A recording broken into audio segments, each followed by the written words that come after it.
Welcome back to MSBS chemistry classes. Dear students, previous lecture में हमने पढ़ा था molar conductivity of electrolytic solutions. आज का जो हमारा टॉपिक होगा वह है variation of conductivity and molar conductivity with concentration. So let's start. देखिए होता क्या है, आपने दो टर्म पढ़े हैं। आपने एक टर्म पढ़ा हुआ है कंडक्टिविटी और दूसरा टर्म आपने पढ़ा हुआ है मोलर कंडक्टिविटी, और दोनों के बीच में आपने रिलेशन भी पढ़ा है। कंडक्टिविटी को हम के से इंडिकेट करते हैं, मोलर कंडक्टिविटी को हम डेल्टा एम से इंडिकेट करते हैं। ओके, और हमने दोनों के बीच में जो रिलेशन पढ़ा था वो है del M equals to K into V, where V indicates the volume of the solution, उस इलेक्ट्रोलाइटिक सॉल्यूशन का वॉल्यूम। तो ये रिलेशन हमने इसमें देखा था। ओके, तो कंडक्टिविटी और मोलर कंडक्टिविटी का क्या वेरिएशन हो सकता है कंसंट्रेशन टर्म्स के साथ। इसका मतलब क्या है, आपके पास एक बीकर है, इस बीकर में आपके पास एक सॉल्यूशन है, ए बी सॉल्यूशन, मीन्स ए पहले से प्रेजेंट था, आपने बी इसमें ऐड किया, जिसकी वजह से आपके पास एक ए बी सॉल्यूशन तैयार हो गया। अब आपको इस ए बी सॉल्यूशन में देखना क्या है, ऑलमोस्ट पर सेंटीमीटर क्यूब में जब आप नंबर ऑफ आयंस की क्वांटिटी को काउंट करेंगे इस कंडीशन में, फॉर एग्जाम्पल कि आपके पास ये जो सॉल्यूशन है वो 50% सॉल्यूशन है, अभी 100% प्योर है, ऐसा मान के चलते हैं। अब जैसे ही हमने इसमें पानी मिलाना शुरू किया, मीन्स डाइल्यूशन करना शुरू कर दिया, we add water step by step, हम क्या करेंगे, वाटर ऐड करने की कोशिश करेंगे। और जब पानी हम किसी सॉल्यूशन में मिलाएंगे तो सॉल्यूशन, इसका मतलब ये जो आपका सॉल्यूशन बना था एक कंसंट्रेटेड सॉल्यूशन था, तो इसका कंसंट्रेशन धीरे धीरे क्या होने लगेगा, डिक्रीज होने लगेगा। वाटर के मिलाने की प्रोसेस को हम कहते हैं डाइल्यूशन प्रोसेस। क्या कहा जाता है बेटा, डाइल्यूशन। तो डाइल्यूशन प्रोसेस होनी शुरू होगी जैसे ही, तो मान के चलिए अब ये 50% ही प्योर रहा। ओके, तो देखिए कंडक्टिविटी हम कैसे समझ सकते हैं। आप जानते हैं जितने number of ions, okay, means 1 centimetre cube की बात कर रहा हूं, पर सेंटीमीटर क्यूब की अगर हम बात करते हैं, मीन्स अगर इतने एरिया की बात करते हैं, इतने एरिया में यदि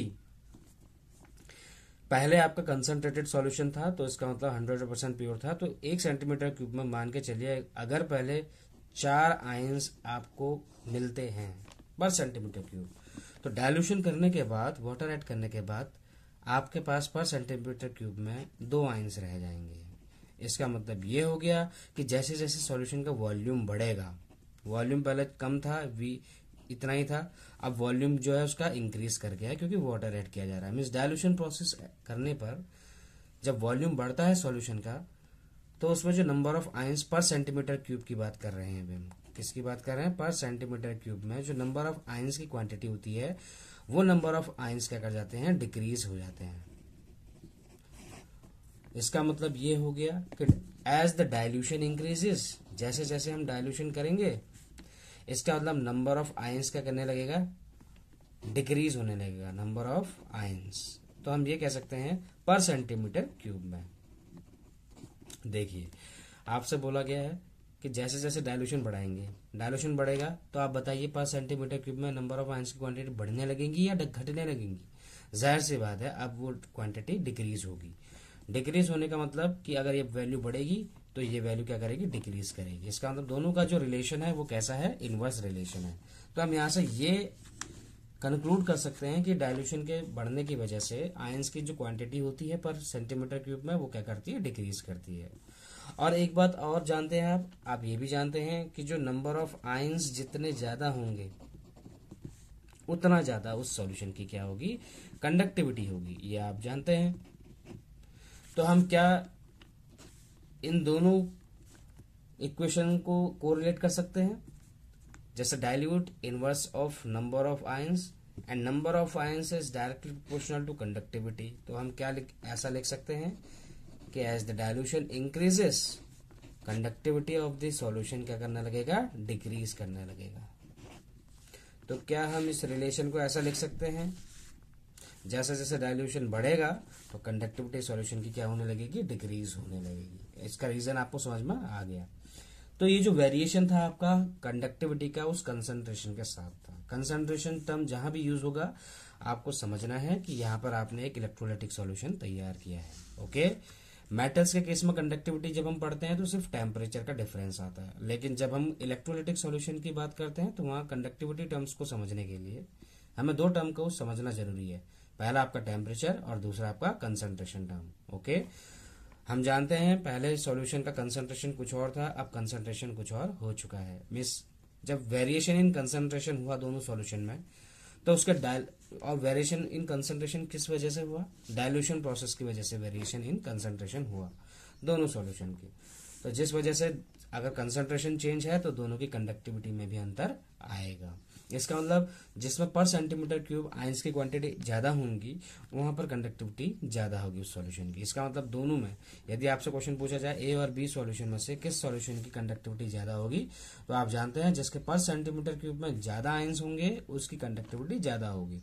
तो इसका मतलब इस कंसंट्रेटेड सॉल्यूशन की कंडक्टिविटी ज्यादा होगी in case of that diluted solution. Okay, तो ये था आपका जो पहला topic, that is variation of conductivity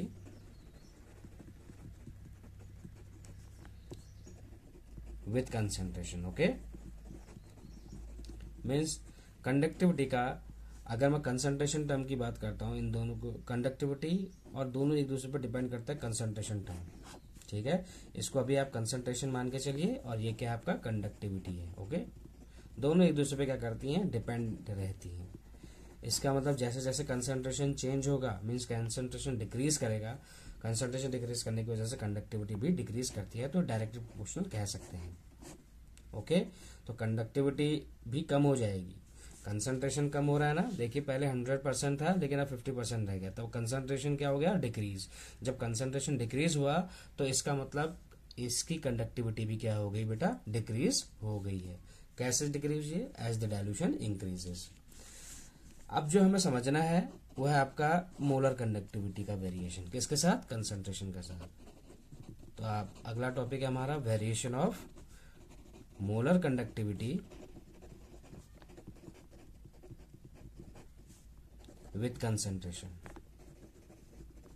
ये टॉपिक आपका एग्जाम पॉइंट ऑफ व्यू से काफी इंपोर्टेंट हो जाता है, क्योंकि बोर्ड में कई बार ऐसे क्वेश्चंस आपको देखने को मिल जाते हैं। एक्चुअली छोटे मोटे क्वेश्चंस आते हैं आपके, आजकल तो 20 क्वेश्चंस आपके ऑप्शनल होते हैं जो जिनमें कुछ एमसीक्यू या फिर कुछ एसेशन रीजन के रूप में क्वेश्चंस पूछ ले जाते हैं, खासकर आपका एक कंडक्टिविटी और कंसंट्रेशन टर्म्स को लेकर। ओके, तो चलिए आपको इतनी चीजें पता चल चुकी हैं, लेकिन एक चीज ध्यान रखिए, कभी भी जब हम मोलर कंडक्टिविटी की बात करते हैं और उसका कंसंट्रेशन टर्म के साथ का वेरिएशन पढ़ेंगे तो उसके लिए हमें पहले कुछ वैल्यूज पता होनी चाहिए मोलर कंडक्टिविटीज की। कुछ इलेक्ट्रोलाइट्स लेते हैं और उनकी वैल्यूज लिख लेते हैं। ओके, तो देखिए आपके पास ये है आपका कंसंट्रेशन टर्म। ओके, एक टेबल है उसको तैयार करनी है हमें। इसमें आपका वो इलेक्ट्रोलाइट है जो जिसकी मोलर कंडक्टिविटी की वैल्यू दे रखी होगी, ठीक है ना। ये है आपका इलेक्ट्रोलाइट और मोलर कंडक्टिविटी की वैल्यूज इस तरीके से दी गई होंगी। यहाँ पे इस तरीके से कई सारे इलेक्ट्रोलाइट्स होंगे आपके, तो एक एक करके सभी के नाम लिखेंगे। ओके, इलेक्ट्रोलाइट में आपका जैसे एक ले लेते हैं HCl और दूसरा ले लेते हैं हम NaOH, तीसरा ले लेते हैं हम CH3COOH और चौथा ले लेते हैं हम NH4OH। ऐसा क्यों लिया इसके बारे में डिटेल में अभी जानेंगे। ओके, हम अभी एक चीज देखते हैं, हम क्या करने की कोशिश करेंगे, कंसंट्रेशन टर्म चेंज करते रहेंगे। ओके, मींस एक आपने क्या किया, बीकर लिया, इस बीकर में आपने एक सॉल्यूशन तैयार किया है, HCl का, NaOH का अलग से, CH3COH अलग है, NH4OH, इन सभी का अलग अलग बीकर में सॉल्यूशन तैयार कर रहे हैं। और कितने कितने कंसंट्रेशन का वो आपको यहाँ पे गिवन है, 0.1 molar concentration, 0.05 molar concentration, okay, 0.02 हो गया, इसके अलावा 0.01, ओके, 0.005 मीन्स 005, 0.001 मोलर कंसंट्रेशन, और एक ले लेते हैं 0.0005 मोलर कंसंट्रेशन। ओके, जब आपकी वैल्यूज डेल्टा एम की जो फाइंड आउट की गई इन कंसंट्रेशन टर्म्स पे, वो है आपकी कॉरस्पॉन्डिंग HCl की 391.32। अगर कंसंट्रेशन 0.1 मोलर का सॉल्यूशन तैयार किया है आपने, तो मोलर कंडक्टिविटी वैल्यू आपको कुछ इस तरीके की आएगी। ओके, इसी तरीके से जब आपने उसका जो कंसंट्रेशन था वो डिक्रीज कर देंगे, तो क्या हो जाएगा, कंसंट्रेशन डिक्रीज करने की वजह से मोलर कंडक्टिविटी वैल्यू बढ़ जाएगी। इसका मतलब क्या हो गया कि 399.09, इसकी वैल्यू आ गई 407.24, इसकी वैल्यू है 412।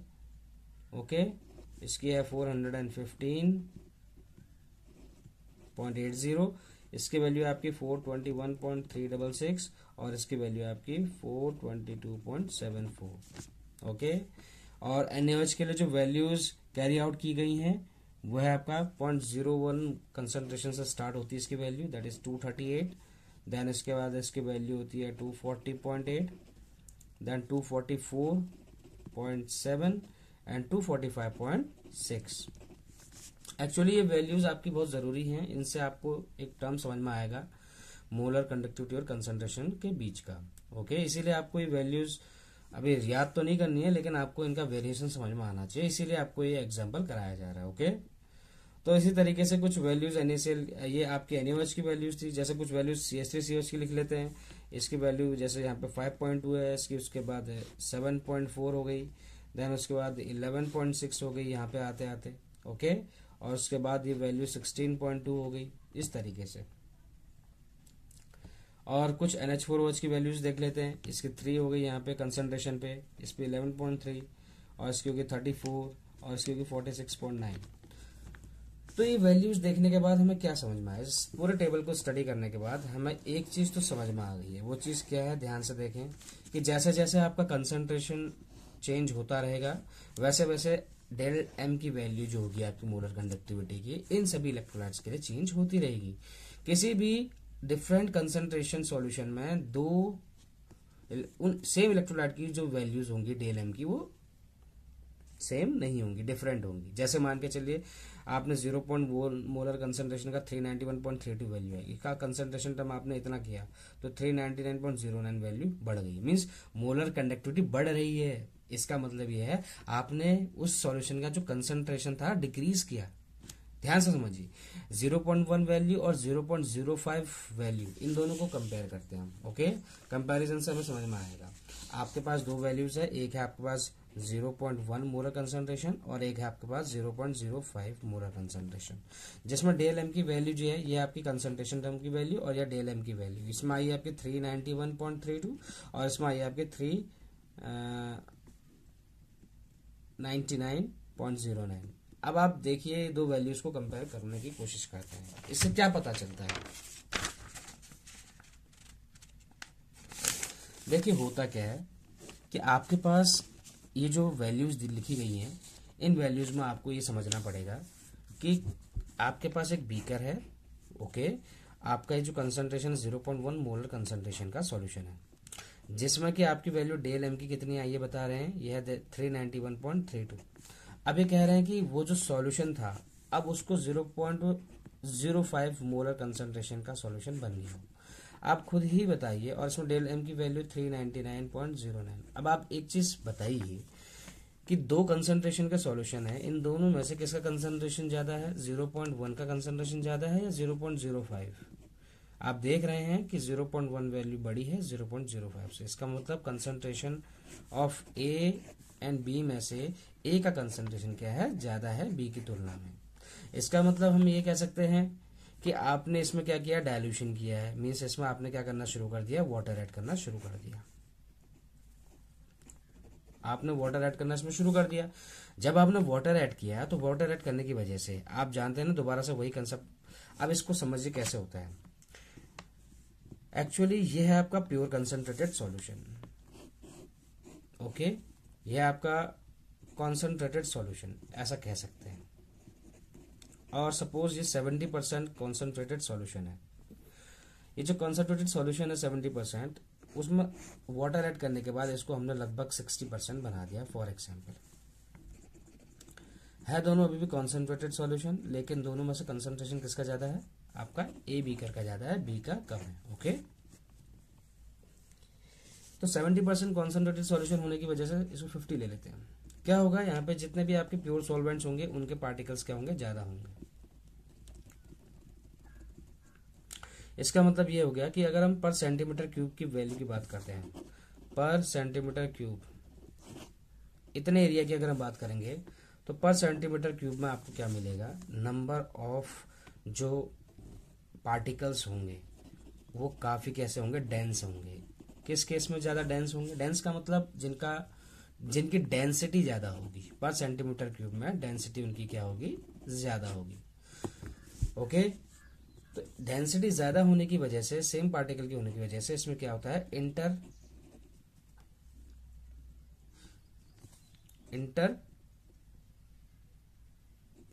Particle interactions. तो जिसकी वजह से इंटर पार्टिकल इंटरेक्शन होना शुरू हो जाएगा। इंटर पार्टिकल इंटरेक्शन होता क्या, आप समझिए इस चीज को। आपके पास पर सेंटीमीटर क्यूब में डेंसिटी ज्यादा होने की वजह से आपके पास इतने ज्यादा आयंस या पार्टिकल्स उस पर्टिकुलर एरिया में प्रेजेंट हैं कि उनके बीच में क्या हो रहा है, एक इंटरेक्शन फील हो रहा है। ओके, उन लोग इनके बीच में क्या है, इंटरेक्शन हो रहा है, एक इंटर पार्टिकल इंटरेक्शन या अट्रैक्शन बोल सकते हैं, वो चीज होती है इसके बीच में,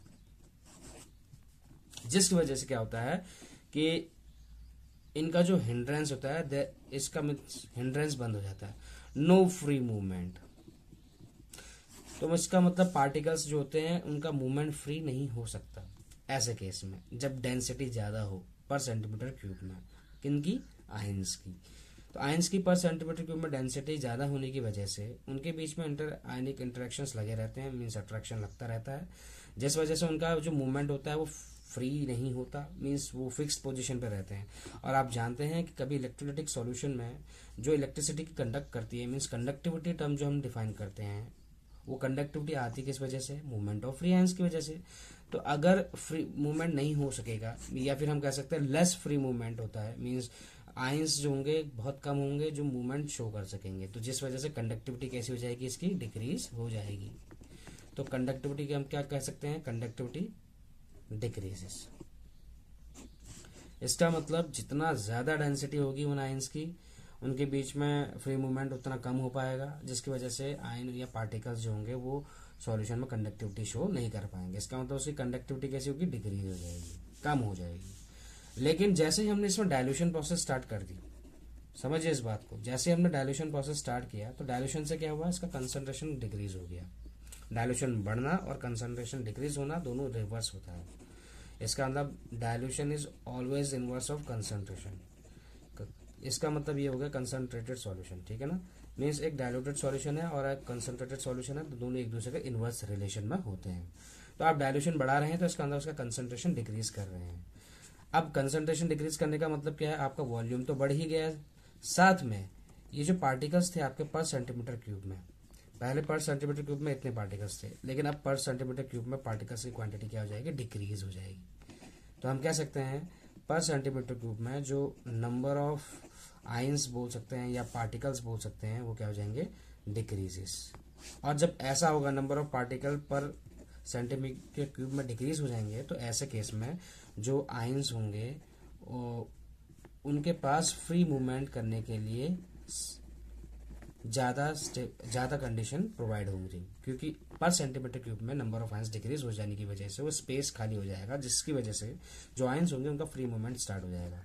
और जब आयंस का फ्री मूवमेंट स्टार्ट हो जाएगा तो इसका मतलब उसकी कंडक्टिविटी भी बढ़ जाएगी। तो हम यहाँ पे एक चीज जरूर कह सकते हैं कि जैसे ही हमने डायल्यूशन प्रोसेस स्टार्ट किया, देखिए डायल्यूशन स्टार्ट किया हमने, तो कंडक्टिविटी पहले कैसी थी, कंडक्टिविटी डिक्रीज थी, कम थी, लेकिन डायल्यूशन करने के बाद कंडक्टिविटी क्या हो गई, इंक्रीज कर गई। तो क्या dilution is directly proportional to conductivity कह सकते हैं हम। मीन्स अगर हम मोलर कंडक्टिविटी बात करें, एक्चुअली हम मोलर कंडक्टिविटी वैल्यूज की बात कर रहे हैं। ओके, तो इसका मतलब अगर हम बात कभी करते हैं, किसके बेस की बात करते हैं, दैट इज मोलर कंडक्टिविटी की बात और कंसंट्रेशन की बात, तो हमेशा याद रखिए कि जो डायल्यूशन होता है वो मोलर कंडक्टिविटी का डायरेक्टली प्रोपोर्शनल होता है। कंडक्टिविटी बढ़ रही है मीन्स ये मोलर कंडक्टिविटी की ही बातें चल रही है, क्योंकि ये कंसंट्रेशन टर्म्स में बात कर रहे हैं, इसलिए हमने इसका टर्म मोलर कंडक्टिविटी कहा है। ओके, तो आपको ये चीज समझ में आ गई है कि किस तरीके से मोलर कंडक्टिविटी का जो टर्म होता है हम डिफाइन कर सकते हैं। इतनी बातें क्लियर। तो अब जो जितनी भी कंडीशन हमने पढ़ी है उसके बारे में थोड़ा और समझने की कोशिश करते हैं, ठीक है ना। ग्राफिकल रिप्रेजेंटेशन के जरिए हम इस चीज को समझेंगे। देखिए होता क्या है, हेडिंग डाल लेते हैं ग्राफिकल रिप्रेजेंटेशन।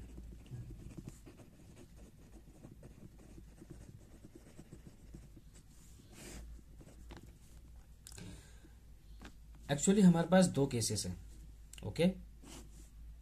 पहला केस जो बनता है हमारा वो है स्ट्रॉन्ग इलेक्ट्रोलाइट का केस, ओके। और जो दूसरा केस बनता है वो होता है हमारा वीक इलेक्ट्रोलाइट्स।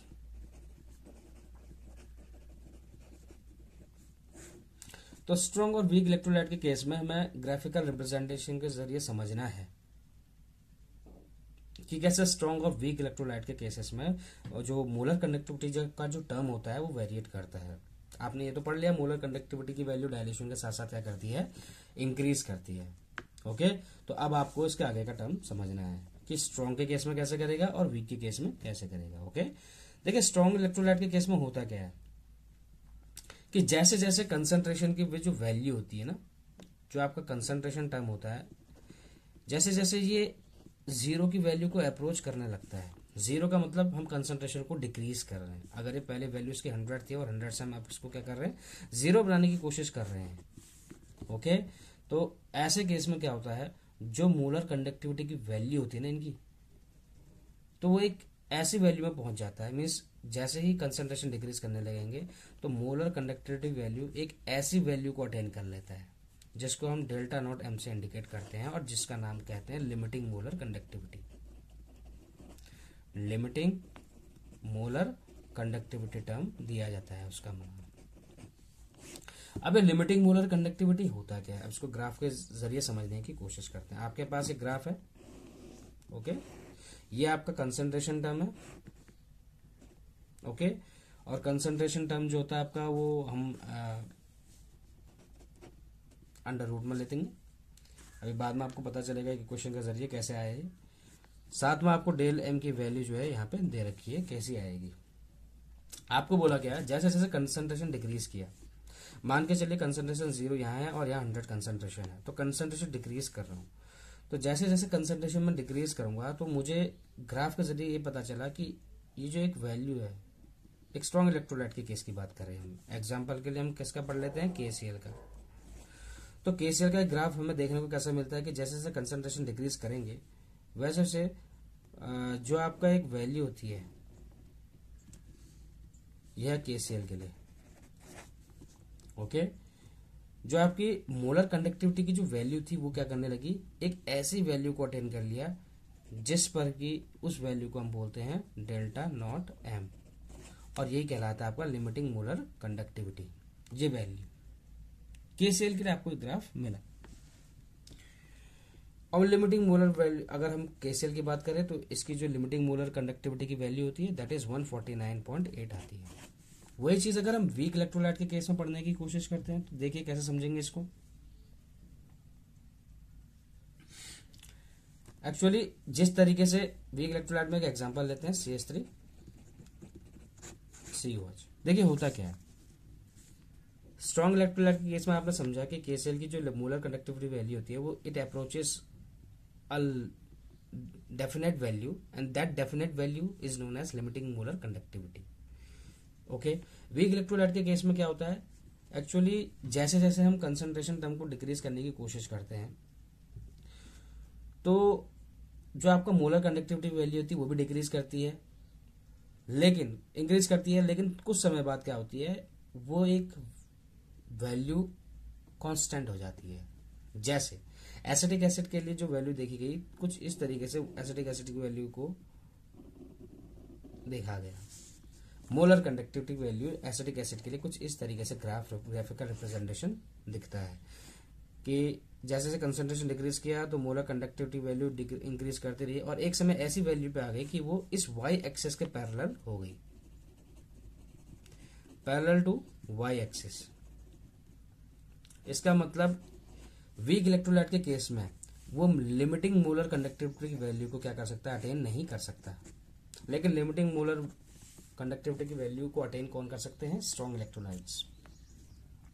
ओके, क्योंकि हमने यहां देखा कि जब कंसंट्रेशन 0 होने की कोशिश कर रहा था,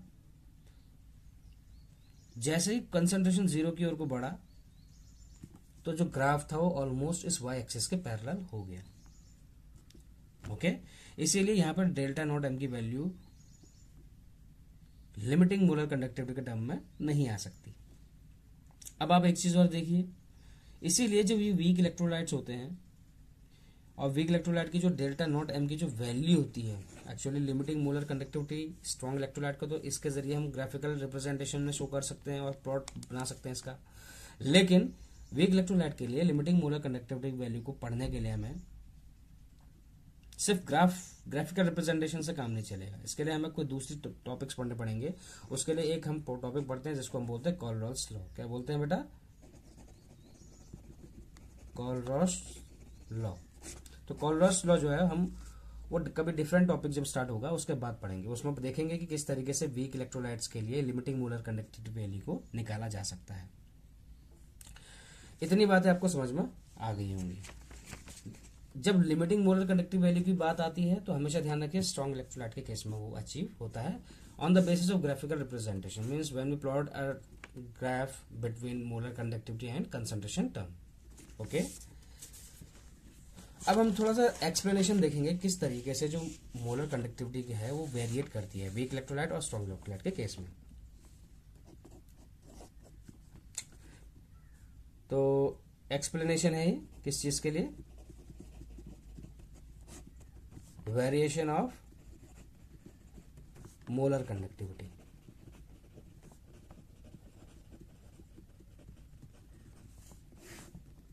ओके, तो पहला हम पढ़ लेते हैं वीक इलेक्ट्रोलाइट के केस के लिए।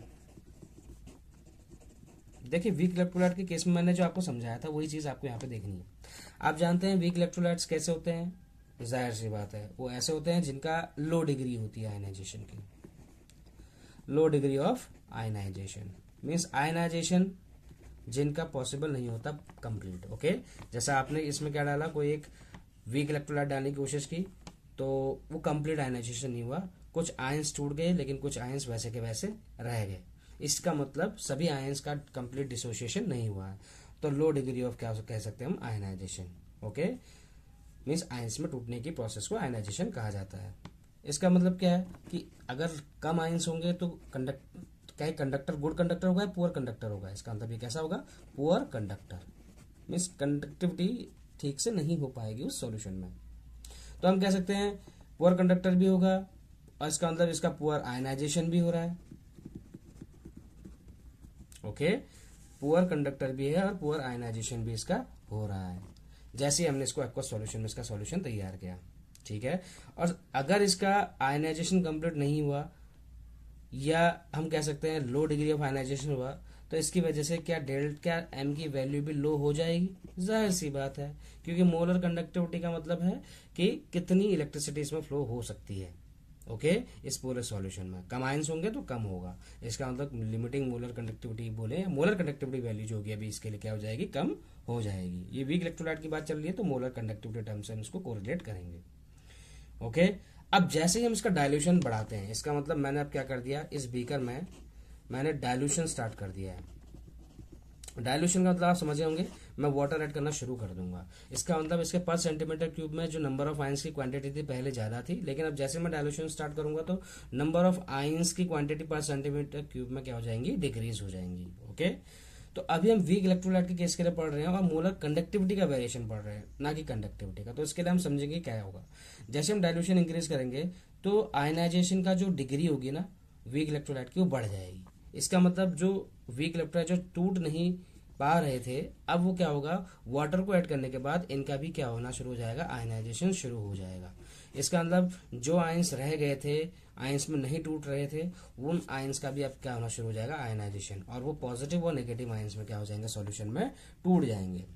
ओके, तो इसका मतलब पहले अगर इस पूरे सॉल्यूशन में 10 आयंस पॉजिटिव और नेगेटिव आयंस की वजह से ये कंडक्टिविटी शो कर रहा था, तो और कुछ आयंस ये टूट नहीं रहे थे, तो अब दूसरी कंडीशन में अगर उन आयंस को भी अगर हम कंप्लीट आयनाइजेशन करते हैं, उनका कंप्लीट डिसोसिएशन करते हैं on account of dilution process, तो इसकी वजह से आयंस की क्वांटिटी बढ़ जाएगी। फॉर एग्जांपल अब इसके पास 20 आयंस हो गए, तो हम कह सकते हैं कि आयंस की क्वांटिटी बढ़ चुकी है पर सेंटीमीटर क्यूब में, जो आयंस की क्वांटिटी थी वो बढ़ गई है।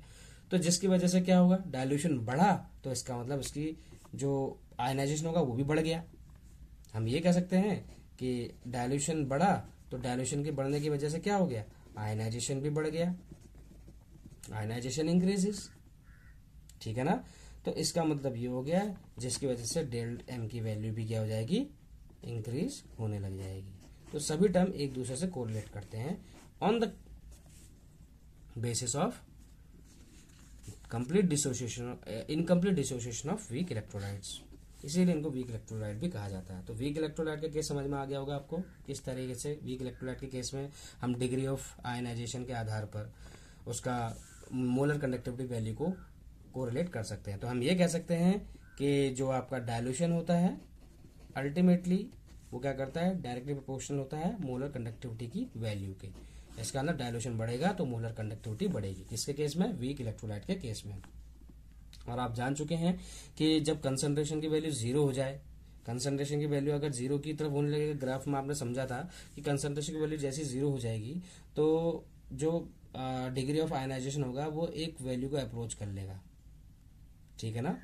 और इसका मतलब ये हो जाएगा कि वो कंप्लीट आयनाइजेशन हो चुका है, जिसकी वजह से डेल्टा एम की वैल्यू में एक क्या आने लगेगा, एक स्टीप वेरिएशन आएगा। आप जानते हैं वीक इलेक्ट्रोलाइट का केस अभी जैसे हमने पढ़ा था, जैसे आपने देखा था यहाँ पे कंसंट्रेशन टर्म था, ओके, और यहाँ पे आपका मोलर कंडक्टिविटी वैल्यू, आपने देखा कि ये वैल्यू जो थी CH3COH की वैल्यू कुछ इस तरीके से धीरे धीरे बढ़ती गई, एक समय पे ऐसा हुआ कि ये क्या करने लग गया, वाई एक्सिस के पैरेलल चला गया और ये हम पे जो कर्व था वो बिल्कुल स्टीप हो गया। इसका मतलब ये है कि डाइल्यूशन बढ़ाया जैसी, और डाइल्यूशन बढ़ाने का मतलब कंसंट्रेशन की वैल्यू 0 की, तो मोलर कंडक्टिविटी की वैल्यू एक इनफाइनाइट डाइल्यूशन में कैसे हो जाती है, स्टीप हो जाती है, लेकिन वो लिमिटिंग मोलर कंडक्टिविटी वैल्यू को अचीव नहीं कर सकता। और उसको समझने के लिए हमने कहा आपको कोरलॉट्स लॉ में पढ़ाएंगे, ओके। तो आपने अभी वीक इलेक्ट्रोलाइट के बारे में समझ लिया, अब दूसरा जो टॉपिक है हमारा वो स्ट्रॉन्ग इलेक्ट्रोलाइट के लिए समझना है। देखिए स्ट्रॉन्ग इलेक्ट्रोलाइट के केस में होता क्या है, देखिए इसमें जितने भी आपके आयंस आप डालेंगे बाहर से, स्ट्रॉन्ग इलेक्ट्रोलाइट को डालते हैं तो इसका कंप्लीट आयनाइजेशन हो जाता है, ये हम जानते हैं। तो कंप्लीट आयनाइजेशन का मतलब क्या कह सकते हैं हम लोग, कितना भी कंसंट्रेशन हो इस सॉल्यूशन का, कंसंट्रेशन कोई भी वैल्यू, लेकिन स्ट्रॉन्ग इलेक्ट्रोलाइट को डाला जा रहा है तो कंप्लीट आयनाइजेशन होगा। इसका मतलब ये हो गया कि डेल्टा एम की वैल्यू क्या होगी, ये कंसंट्रेशन के बढ़ने के साथ साथ क्या हो जाएगा, हाई रहेगी। इसका मतलब ये बोल सकते हैं कि डेल्टा एम की वैल्यू भी क्या होगी, इंक्रीज होगी, क्योंकि कंप्लीट आयनाइजेशन हो गया। और कंप्लीट आयनाइजेशन यदि होगा तो इसका मतलब हम कह सकते हैं कि जो डेल एम है वो उसकी वैल्यू जितना भी कंसंट्रेशन होगा उतना ज्यादा उसकी डेल एम की वैल्यू होगी। वैसे कंसंट्रेटेड सॉल्यूशंस जो होते हैं स्ट्रॉन्ग इलेक्ट्रोलाइट के, उनमें आयंस की जो डेंसिटी होती है वो बहुत ज्यादा होती है, आपको मैंने जस्ट अभी बताया था। अब आप देखिए कैसे, कंसंट्रेटेड सॉल्यूशन है, पर सेंटीमीटर क्यूब में आयंस की क्वांटिटी अगर पहले आपकी कितनी थी, 20 आयंस पर सेंटीमीटर क्यूब के हिसाब से थी। आपने जैसे इसमें वाटर ऐड करना शुरू किया, मीन्स आपने डाइल्यूशन शुरू किया, तो डाइल्यूशन करने के बाद क्या हुआ, आपका जो पर सेंटीमीटर क्यूब में जो आयंस की क्वांटिटी थी वो डिक्रीज हो गई। सो फॉर एग्जाम्पल 10 आयंस के करीब हो गई है। एक्चुअली होता क्या है इसमें, जो 20 आयंस है इसमें डेंसिटी क्या है, उन आयंस की बहुत ज्यादा बढ़ गई है। डेंसिटी ज्यादा होने की वजह से इसमें क्या होने लग जाता है, एक्चुअली इनके बीच में इंटरआयनिक अट्रैक्शन शुरू हो जाते हैं। मीन्स इंटरआयनिक अट्रैक्शन का मतलब पॉजिटिव और नेगेटिव आयंस जो इनके बीच में होंगे, जितने भी आयंस इसमें प्रेजेंट होंगे पॉजिटिव और नेगेटिव आयंस, इनके बीच में इंटरआयनिक अट्रैक्शंस होंगे, जिसकी वजह से क्या होगा कि इनका मूवमेंट अच्छे से नहीं हो सकेगा। मीन्स आयंस की जो स्पीड होगी वो क्या हो जाएगी, रिड्यूस हो जाएगी, रिड्यूस स्पीड। जब इनकी स्पीड रिड्यूस हो जाएगी तो इसका मतलब ये मूवमेंट ज्यादा नहीं कर सकेंगे। जब आयंस मूवमेंट नहीं करेंगे तो कंडक्टिविटी क्या हो जाएगी, इसकी डिक्रीज हो जाएगी। तो हम कह सकते हैं कि इसकी कंडक्टिविटी क्या हो जाएगी, डिक्रीज हो जाएगी। लेकिन जैसे ही हमने डाइल्यूशन किया तो पर सेंटीमीटर क्यूब में आयंस की क्वांटिटी डिक्रीज हो गई।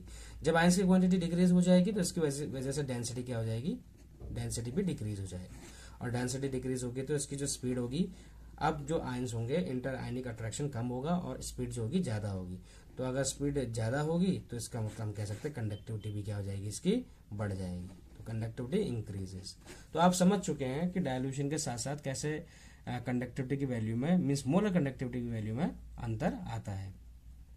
ओके, तो आप जानते हैं कि एक्चुअली होता क्या है कि जैसे हम डायल्यूशन शुरू करते हैं तो आयंस क्या करने लगते हैं, एक दूसरे से दूर जाने लगते हैं, तो इंटर आयनिक अट्रैक्शन क्या हो जाता है, डिक्रीज हो जाता है, जिसकी वजह से क्या होता है, डेल्टा एम की वैल्यू बढ़ जाती है। ये जो कंडक्टिविटी बोल रहे हैं यहाँ पे मोलर कंडक्टिविटी टर्म्स है, इससे कंफ्यूज मत कीजिए आप। ओके, क्योंकि हम इलेक्ट्रोलाइटिक सॉल्यूशन के बारे में पढ़ रहे हैं। एक इक्वेशन के जरिए हम इसको समझ सकते हैं। उस इक्वेशन का नाम था डेबी हकल ऑनसेजर इक्वेशन। ओके, इस इक्वेशन के जरिए एक जो आपका स्ट्रॉन्ग इलेक्ट्रोलाइट के लिए वैल्यू दी गई थी कंसंट्रेशन टर्म और मोलर कंडक्टिविटी के लिए, वो है आपकी delta naught M minus B root C. यहाँ पर डेल एम को हम बोलते हैं मोलर कंडक्टिविटी बेटा,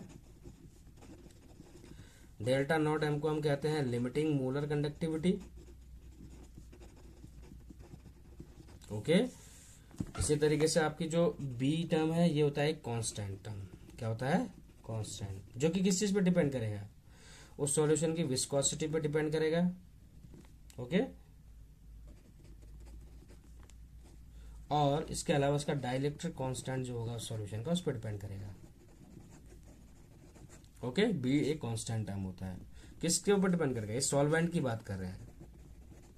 ओके, ऐसे ही आपका जो सी टर्म है वो क्या है, कंसंट्रेशन है, किस चीज का, पूरे सॉल्यूशन का कंसंट्रेशन।